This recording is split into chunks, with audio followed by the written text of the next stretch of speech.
அந்த தங்க டிராகன் கிடைச்சாதான் உன்னால டிராகன் பூஸ்டரா மாற முடியும். அது மட்டும் நம்ம கைக்கு கிடைச்சா நம்மள யாராலையும் தடுக்க முடியாது. அது மூலமா இந்த மனிதர்களுக்கு எதிராக நான் யுத்தம் பண்ணுவேன்.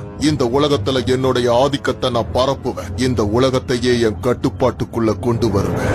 நீங்கள் ஆவலுடன் எதிர்பார்த்துக் கொண்டிருக்கும் டிராகன் ஓட்டப்பந்தயம் இன்னும் சில நிமிடங்களில் ஆரம்பிக்க உள்ளது. அனைத்து வீரர்களும் தங்களது டிராகனுடன் அணிவகுத்து நிற்கின்றனர். போட்டியை காண ரசிகர்களும் ஆவலுடன் இருக்கின்றனர். இப்பொழுது போட்டி ஆரம்பிக்க உள்ளது.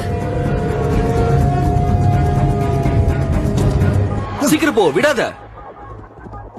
ஓ யா ஓ என்னது இது ஃப்ரீ ஆயிடுச்சு. ஜெயிக்க முடியாது. என்னதான் பண்ணாலும் என்ன ஜெயிக்கவே முடியாது. சென்டிமெண்டா இந்த கலர் உனக்கு செட்டே ஆகல. அதனால அடுத்த தடவை வெள்ளை கலர் டிராகனை கொண்டு வா. என்ன நான் சொல்றது புரியுதா? எப்ப பார்த்தாலும் இந்த கியர்ஸ் அப்புறம் பவரை பத்தி மட்டுமே பேசிக்கிட்டு இருக்காதப்பா. சில சமயங்கள்ல நம்ம நம்பிக்கை தான் நம்ம வெற்றிக்கு அடித்தளங்கிறத நீ முதல்ல புரிஞ்சுக்க. உன்கிட்ட உண்மையான டிராகன் இருந்தா நீ என்ன